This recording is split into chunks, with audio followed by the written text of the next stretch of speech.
আচ্ছা, আমরা এখন শিখবো ডিকশনারির ব্যবহার। ডিকশনারি একটা শব্দ আছে, আমি বলার সাথে সাথে তোমরা খাতায় লিখার চেষ্টা করবে এবং বইয়ে অলরেডি শব্দটা দেওয়া আছে। তাহলে লিখলে কি হবে, তোমাদের চর্চাটা হবে এবং খুব ক্লিয়ারলি তোমরা বুঝতে পারবে। তাহলে ডিকশনারি যে শব্দটার ব্যবহার, এটার ব্যবহারটা কিভাবে পরীক্ষায় আসে? দেখো, পরীক্ষায় আসবে ডিকশনারি বুক। কি আসবে? ডিকশনারি বুক। এই যে আমি বললাম কি আসবে, তোমরা সাথে সাথে বলবে ডিকশনারি বুক। ঠিক আছে? তাহলে কি হবে, তোমাদের চর্চাটা ক্লিয়ার হলো। এখন কেউ যদি তোমরা এটা না বলো, তাহলে নিজেকে তুমি ঠকাচ্ছ। তাহলে আওয়াজটা করা মানে হচ্ছে কি, আমরা ক্লাসে আছি এবং আমাদের সবার মনোযোগ আছে। তাহলে পরীক্ষায় যদি ডিকশনারি বুক থাকে, তাহলে আমরা কি লিখবো? ডিকশনারি লিখবো। ডিকশনারি বুক থাকলে কি লিখবো? ডিকশনারি লিখবো। এটা একটু ৫ বার পড়ো সবাই। ডিকশনারি বুক থাকলে কি বলবো? ডিকশনারি। ডিকশনারি বুক থাকলে কি বলবো? ডিকশনারি।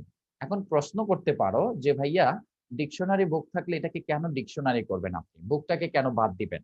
দেখো, আমরা যদি কোনো লাইব্রেরিতে গিয়ে বলি, ভাইয়া আমাকে একটা অক্সফোর্ড ডিকশনারি বুক দিন তো, অথবা ভাইয়া আমাকে একটা ডিকশনারি বই দেন।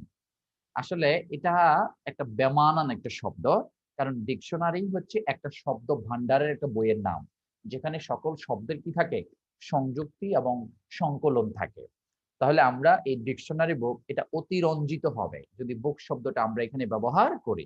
ডিকশনারি দ্বারাই বোঝাচ্ছে এমন একটি বই, যে বইটার মধ্যে শব্দ ভান্ডারের তথ্যগুলো থাকে। তাহলে আমরা শুধুমাত্র ডিকশনারি বুক থাকলে আমরা কি ব্যবহার করব? শুধুমাত্র ডিকশনারি শব্দটা ব্যবহার করব। যে ভাই আমাদেরকে দুই একটা এক্সাম্পল দেন। আমি যেই সকল সেন্টেন্স গুলো এক্সাম্পল গুলো বলবো, সেই সকল সেন্টেন্স গুলো খুবই গুরুত্বপূর্ণ এবং পরীক্ষায় আসতে মনে করবে। অর্থাৎ আমি তোমাদের বইয়ে যে সেন্টেন্স গুলো বলে দিব, যেমন এই ডিকশনারি বুকের পাশে ১৩০ নাম্বার সেন্টেন্স লিখো। ১৩০ সেন্টেন্স নাম্বার ১৩০ লিখো। এখন প্রশ্ন হচ্ছে ভাই, ১৩০ নাম্বার সেন্টেন্স বলতে আপনি আসলে কি বুঝাতে চাচ্ছেন?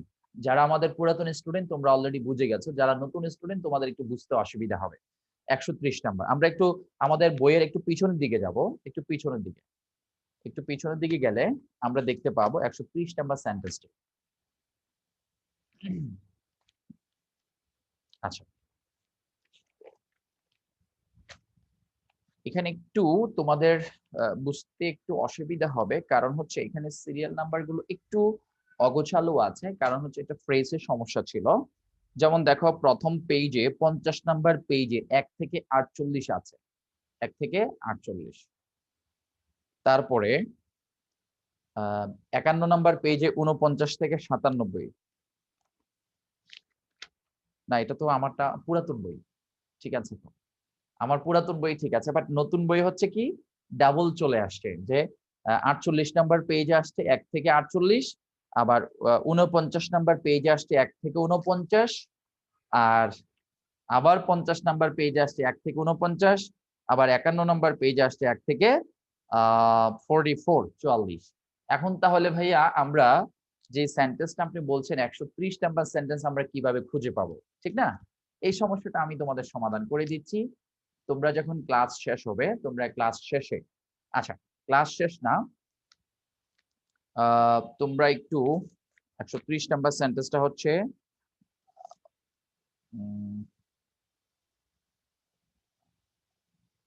তোমরা ৫০ নাম্বার পেজে আসো। ৫০ নাম্বার পেজে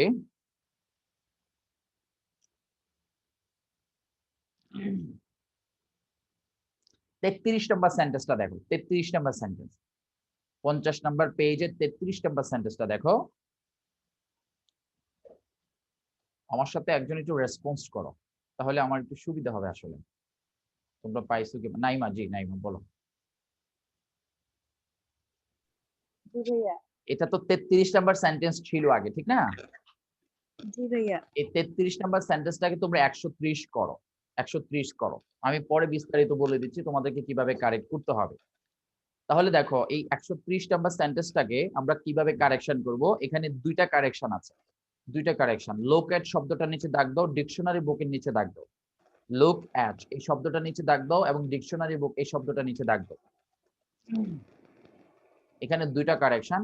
আমরা আগামী ক্লাসে হয়তো শিখবো যে কোন ডিকশনারি দেখা ইংরেজি হচ্ছে লুক আপ।